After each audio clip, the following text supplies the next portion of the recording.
First question which was sent in concerned juvenile justice. It was saying rehabilitation programs are clearly failing inmates, with recent figures showing that 60% of Queensland prisoners have already served time in jail. Last month, a young man, 10 days out of jail for a 2.5-year term for stabbing his partner, stole a car and crashed it head-on at Gracemere that could have killed someone else. It's just another example of release and forget until someone gets killed. So the question is, what will you do to improve the shocking rate of reoffending criminals? Yeah, who'd ever like, just stick your hand up. I'm more than happy to... Today the LNP this morning announced their policy on this. They're going to introduce boot camps if they get elected. That's their way of treating it, looking at it. Labor Party bill's been advocating for a board, a panel of people or something to oversee something, isn't it? A board of people, something like that. I think we need to have a strong deterrent. We need to change the legislation currently in place, which allows for maximum sentencing, mandatory maximum sentencing. And I see Anna Bligh on the weekend increased it for ram raids or something from 5 to 10 years maximum. Problem is, very few magistrates hand out maximum sentences. So my theory is we should introduce mandatory minimum sentencing, and that's a deterrent. So if you do a crime A, B or C, you know you're going to get X amount of years, no ifs or buts, as a minimum. That's the way I look at it. Thank you. Thank you. Gavin? 1 minute answers too, please, candidates. Yes, the LNP's has developed a policy that is all about boot camp. One of the things about youth is that one of their issues are that they're stealing petrol, paint and glues, and that's their high. They're using that as a high. And part of the rehabilitation must be to get these kids back on track, and that they've got to get off these substances that they're abusing. We've had initial conversations with some groups of non-for-profit organisations here in Rockhampton who have come up with a very good plan. We look forward to working with them as part of this policy development.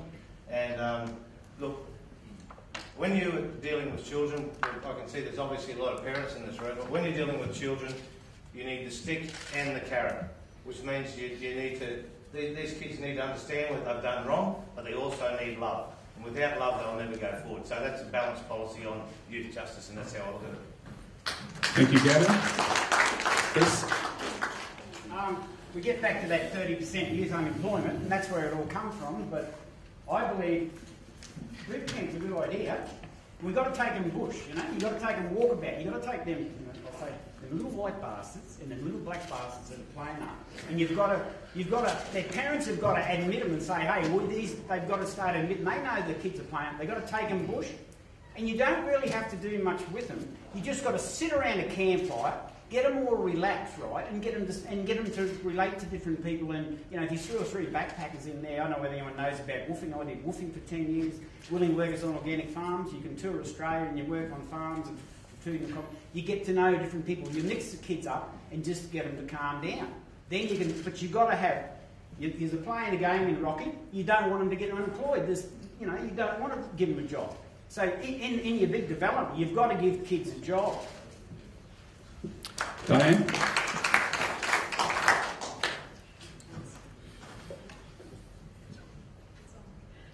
I believe that naming and shaming of these young people is, firstly, what is important, not only for the child, but for the parents. Whatever happened to the parents who don't even know that their kids are out on the street at 10 and 11 o'clock at night? Whatever happened to that situation? If children were, young juveniles were named and blamed and their parents had to read their child's name in the paper, how do you think they would feel?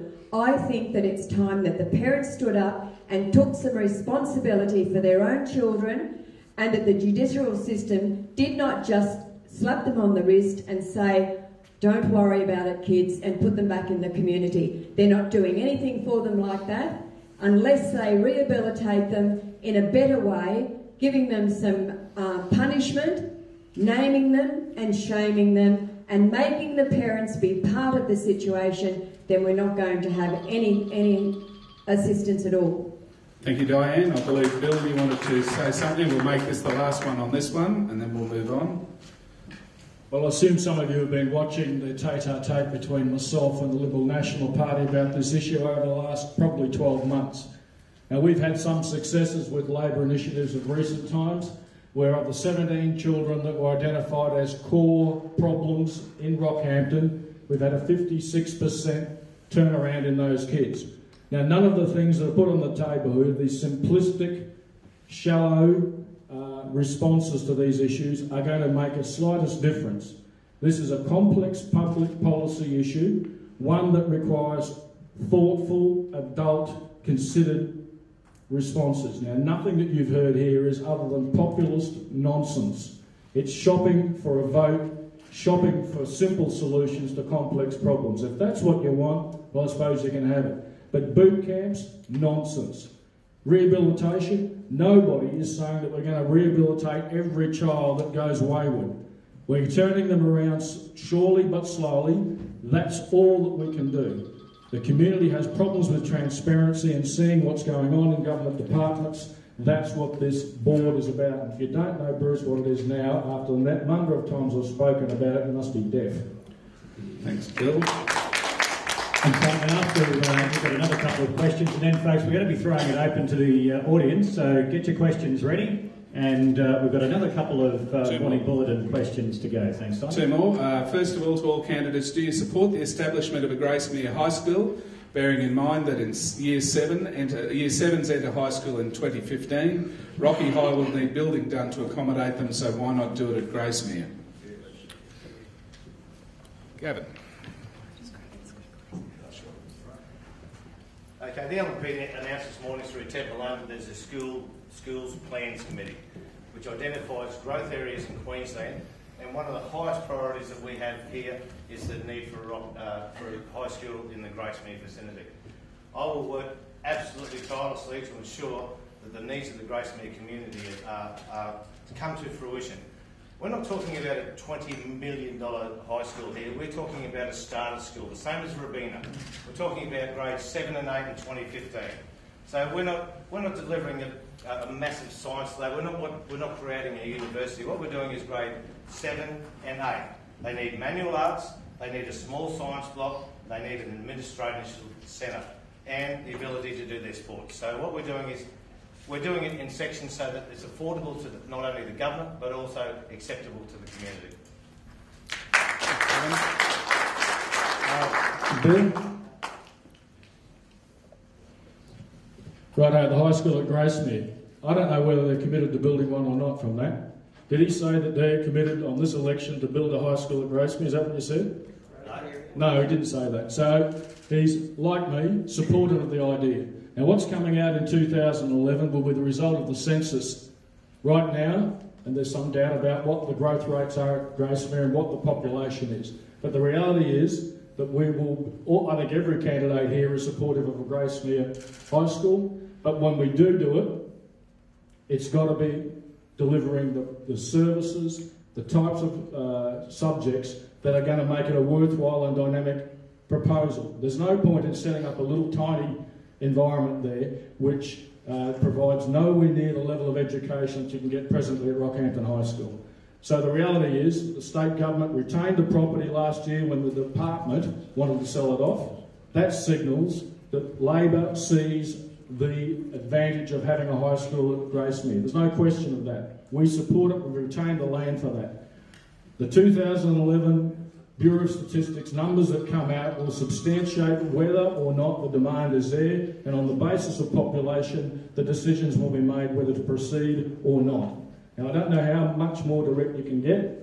If the population and demand is there, it's on. Thank you. Thank you, Bill. Bruce?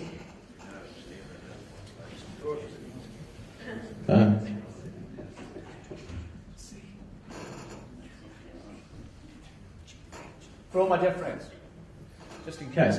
Bill, I'm not deaf, I just didn't quite understand. I don't think a lot of people understand your thing on juvenile crime. But anyway, in regard to the high school at Gracemere, let's not forget one very important thing here. It was only through people power, nothing else, that the land was saved for the people of Gracemere because your government allowed to start it. Hope you heard that one, Bill. Thank you, Bruce. Moving on to our next question, which is, I'm summarising here. After amalgamations, government subsidies for large projects such as roads, water and sewerage were cut to councils. What will you do to deliver more government funding to regional councils such as Rockhampton, which are being forced to incur high debt to deliver essential services? Diane? Yep, thank you. I believe that since the implementation of the councils and the amalgamation, it has affected many of the smaller councils right throughout the whole region. It's unbelievable to see that some of the rates in some of the areas have gone up almost 800%. I know that there are people, and especially the older people, are finding it very difficult indeed to be able to meet their payments each month or each week even for that matter. And I think that when the next person is the member for Rockhampton, they need to really take a good look at the situation that the council has put us in relation to the amalgamation. I don't believe that the services that are being provided now by the regional council are better than what we were originally receiving when we had the ordinary Rockhampton City Council or the Gracemere Council or the Mount Morgan Council. So I think that that issue needs to be totally addressed again. Thank you, Diane. Luke? Oh, sorry, Jim, and then Luke. The reason that I've stood up to say something is because I can remember a night out at Gracemere where I stood and gave 100% support to amalgamation. At the time, I thought it was a good thing. I thought it offered opportunities for local government to get their management into a situation where they would be able to manage things a lot better. But I've got a lot of Queensland that I cover, and I talk to a lot of people tied up with council, and there's really a lot of complaints about council and the cost, and it's the state government handing on more and more things for them to take responsibility for. So I've got to say now that I'm having second thoughts about it. And I'd like to sit down with a couple of local governments and just have a look at the books and see where the dollars are going. Because it's very easy for them to not be functioning properly and blame somebody else. I mean, you see it all the time. But I just think that there are different impacts. I was up at Mount Morgan the other day and I was talking to some people there, and you know what they said to me? They said, this town has never had more done for it in the last couple of years than in the past, because the council is putting more money into the community. Thanks, so, Jim. I don't know. Thanks very much. Luke? Yeah, thank you. Still on? No? There we go, the red light's set. Just announced yesterday, Cutters Australia Party will be supporting de-amalgamation where there is a majority mandate to do so.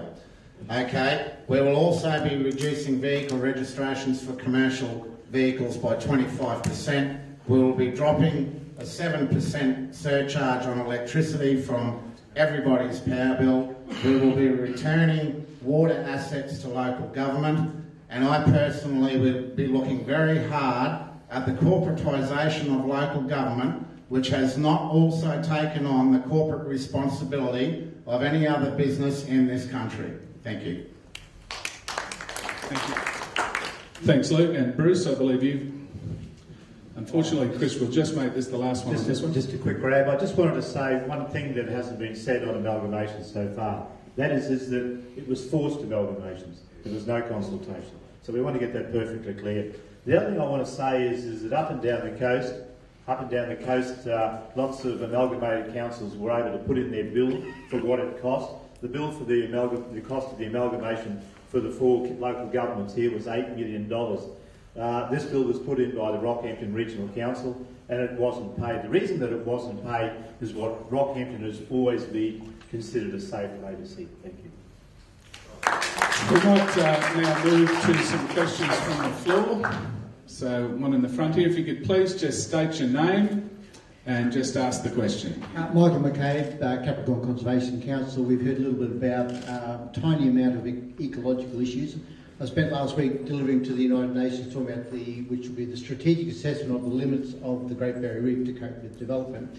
Following that, I went to a meeting of the Fitzroy Water Quality Advisory Group where all of the groups, including the mining industry, Queensland Resources Council, experts from the university sector... Michael, if I could just interrupt you, would you please put the timer on? We're going to make it a 1-minute question, okay?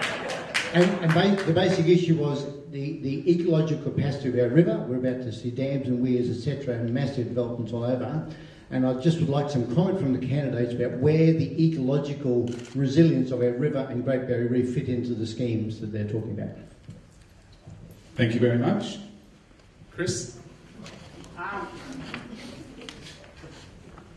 If you did that national rail infrastructure going west, I meant to put it in before, that you wouldn't need more ports here, right? You should make them go west, right?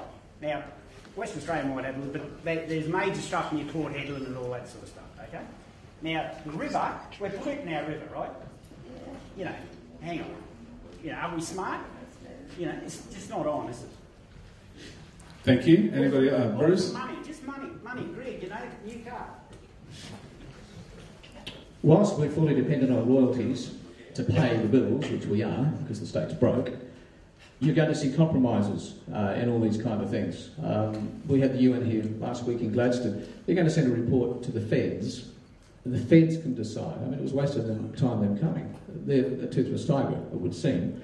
So be prepared for more of what we're seeing. And there's legislation within the Queensland Parliament that allows fast-tracking of projects like this. They bypass a lot of the environmental impact studies. It's all about money, ladies and gentlemen. Money. Thank you. I believe Paul wanted to say something there. Paul Hillian. There's no legislation before the Queensland Parliament that allows fast tracking, by the way. You want to have a look at the legislation, Bruce. But in terms of the question that Michael asked, the mining companies and DERM, as you know, last month launched the Partnership for River Health.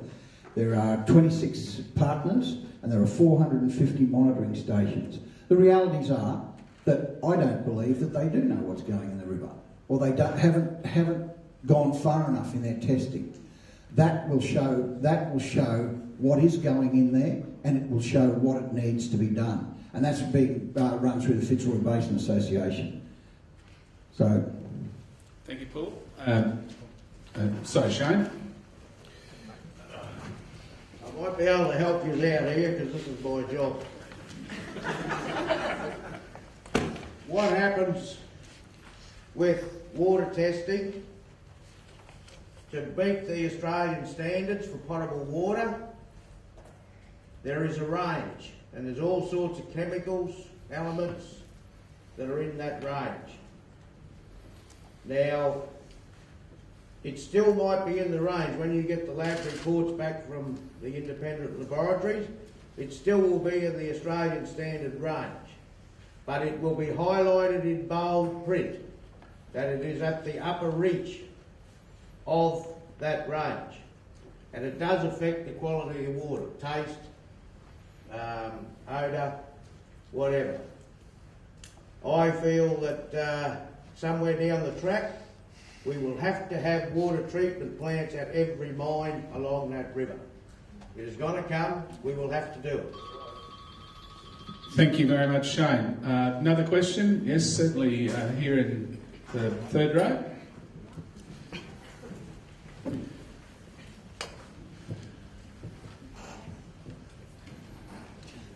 When Kevin Rudd was ousted as Prime Minister... Sorry, your name? Name first. Oh, sorry, my name's Anne.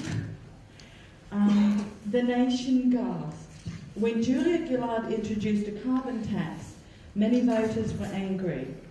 These and other occurrences have highlighted the issues of the general public's understanding and knowledge of our political system. Democracy requires people to vote from an informed understanding. How informed do you believe the general public is? And what level of responsibility do you believe that you have as a candidate to ensure that people vote from an informed understanding? Sorry, Diane first. You're right, Grant, stay up. It's on, yep. And I think that what happens is when young people get to the age where they are able to vote, a lot of those people only have the opinions of their parents or what their friends are doing at school. When I studied at university, I did a double major in political science. Let me tell you that that really opened my eyes to many things. It opened my eyes to things that I didn't even realise existed. And I think that until people are really educated in many of the issues that are happening, they aren't going to know the right way to vote. They aren't going to know about a lot of these issues. And I see Tony Gubbins sitting there in the auditorium, and I know that Tony himself, well, he studied in lots of those areas himself too, and I know that he would speak that probably back me up on what I'm saying, because a lot of these things are things that we learn. We learn simply because that's the way it is. Unfortunately, you don't learn these things at school. Thank you, Luke. Sorry.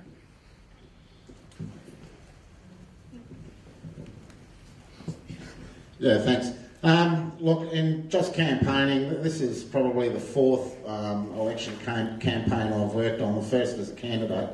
I've always found that the general public are concerned about their immediate problems, cost of living, access to a boat ramp or a good fishing spot, what's coming out of their hip pocket, and that's about it. The big picture's not there, and unfortunately media don't do a lot to help with the situation. And we really do need to look at some way of getting a forum going in communities to address a much broader range of issues. Thanks. Thank you. Jim? I'm just going to have a flashback to when I was a member for Fitzroy and the number of times when I had people come into my office with an issue. You'd talk to them about that issue and try and get it sorted out. One thing that became very clear to me over the years was that, unfortunately, people really don't care what's happening around them until it impacts on them personally, and then it's a big drama and it's got to be dealt with. I think that we need to communicate more with the local community, and that's why I'm very keen. That's why I go into all the communities where I can meet people face to face, talk to them in their own backyard, and have community input. You've got to have the community have that input so they come on board, they take ownership in, and it's more likely to work. And if we just try getting it through the media and other ways, it doesn't.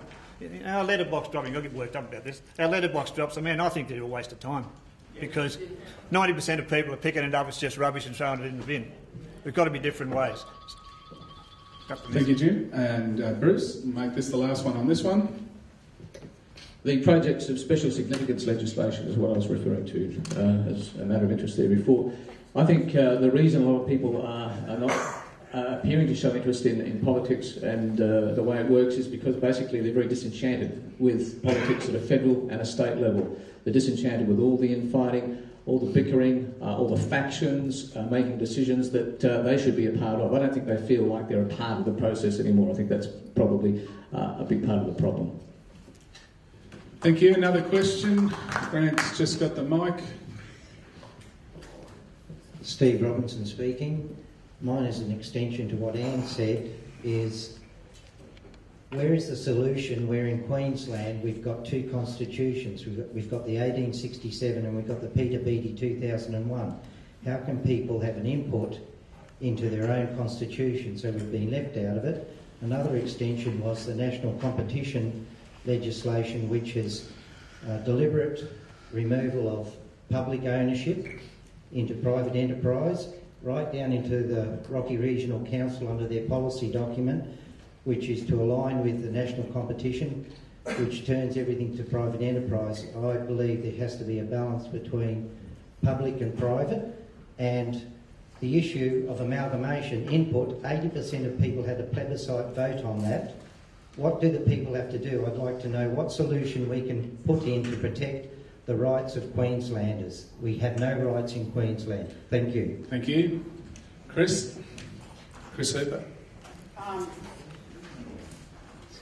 Amalgamation. You can give Mount Morgan autonomy and Gracemead autonomy and a bit of autonomy to run technical stuff, and you get a community board and all them ones under the council, right? Now, just before, you understand that? Right. Anna Bligh made it legal to lie in Parliament last year, wasn't it? It was legal to lie, right? Anybody else? Paul? Steve, there's no such thing as an 1867 constitution, by the way. The Queensland Constitution is 2001, and there are 5 sections out of the 1867 constitution which can only be changed by a referendum, and they are included in the constitution. So it is there, isn't it? The 1867... The 1867 constitution doesn't exist anymore. Unfortunately, it's but in anyway, section, yeah. And you did not take it to the people to have Section a vote on it. 211, they're still there, and they won't be changed until the people decide that they'll be changed. Can't circumvent No, because you can't read. Thank you. Okay, we've just got another question coming.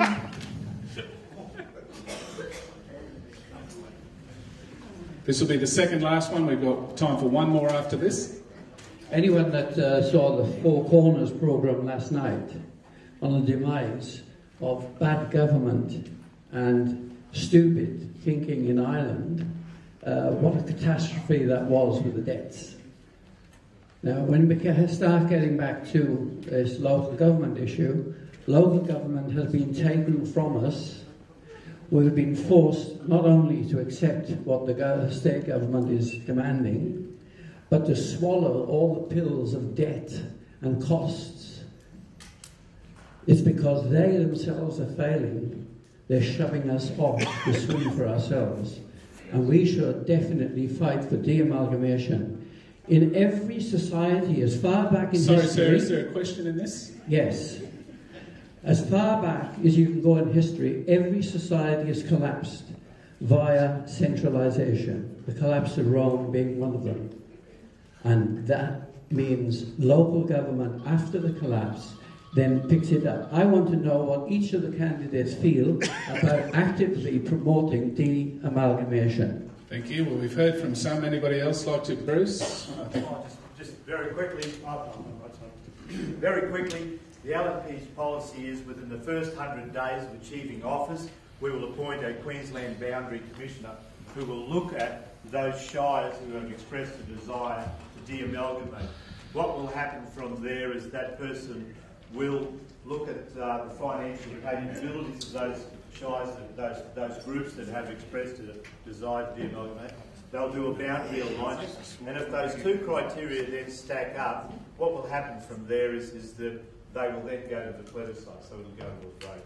As we speak now, there are 2 shires, there's quite a few shires, the former Livingston being one of them, but there are 2 shires within Queensland, Douglas and Noosa, that have a very real chance of de-amalgamating.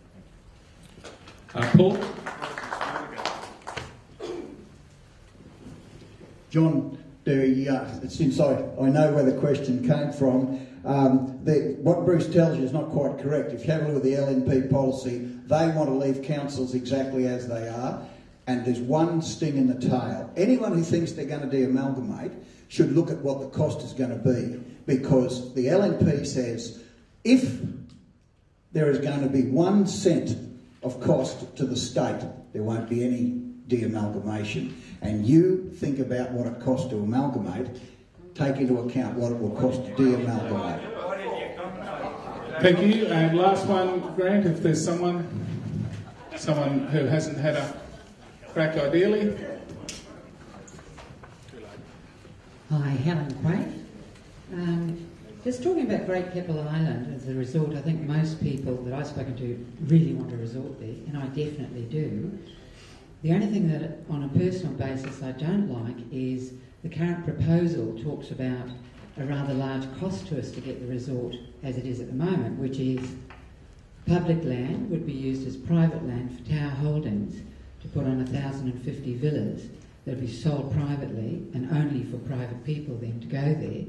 That wonderful asset that we have there, which is absolutely gorgeous for our area, will be turned into private use in a private suburb, together with a marina that there's gorgeous coral around there as well that's going to be affected. So I would love a resort. My question is, how do we go about getting a wonderful resort there without using our fabulous public land to be affected in a way that many of us can't use it again?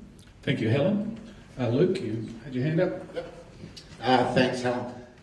Look, the latest releases from Tower Holding, there will be no conversion of the lease area. There will be no residential development of the 1,000+ villas. So what we're looking at now is the marina, the resort and the golf course. The EIS is about to be tabled. It's the most stringent, pretty well the only EIS done on the Great Barrier Reef Island. It has been done at 7 levels greater than the Gladstone Harbour dredging operation. And, you know, I'm quite happy with the early data that it's working out to be very good. There will be some 800,000 cubic metres of dredging in the marina development that is to be incorporated into large SOPs, which will construct the marina framework.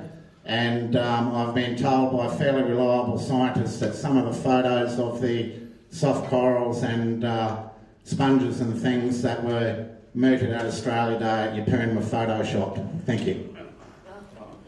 Yeah, Paul? Yeah, well, they weren't photoshopped because I was there when we took them. There's no way they can put a marina there. The thing's, you know, got to be dredged 8 metres, and that's for eternity. It's not going to stop the dredging. I've not heard yet any decision not to put 1,050 villas on public land over there. The golf course in itself would be an ecological disaster in the Great Barrier Reef. Runoff and infrastructure from golf courses. They've got 32 hectares of land that they could build a resort on tomorrow. If you can't make a resort work on 32 hectares of land on a tropical island in the Great Barrier Reef, you should just get out of the business, I think. Yes. Bruce? The simple answer to the question, I think, is you don't. This was and always will be about land, about buying property. It was never about a resort. You don't make money out of resorts, they're all going broke. It's about real estate. So don't confuse the two. Personally, I'm for a new resort on Great Keppel Island, but I don't believe that the resort we had, even though it was run down and it needed money, Tower did their due diligence. They knew it wasn't making money at the time, but they went ahead with the project. They should have been forced to keep that resort open, even if in a limited way, until such time as they have the approval to build a new one. What they've done is wrong. What they were allowed to do is incredibly wrong, and we've suffered because of it, tragically.